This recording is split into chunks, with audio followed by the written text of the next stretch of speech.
সাবেক সেনাপ্রধান ও সাবেক আইজিপির দুর্নীতির অংশীদার বর্তমান সরকার, এমন অভিযোগ করেছেন বিএনপির ভাইস চেয়ারম্যান শামসুজ্জামান দুদু।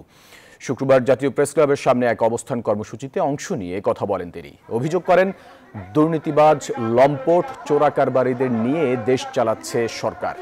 বিএনপির এই নেতা বলেন, তথাকথিত বিচারের নামে মিথ্যা মামলা দিয়ে যারা খালেদা জিয়াকে বন্দী করেছে তাদের জনতার কাঠগড়ায় দাঁড়াতে হবে।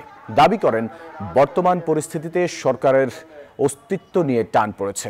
এ সময় গণতন্ত্র রক্ষার আন্দোলনে বিএনপি নেতাকর্মীদের ঐক্যবদ্ধভাবে রাজপথের আন্দোলনে সরব হওয়ার আহ্বান জানান তিনি।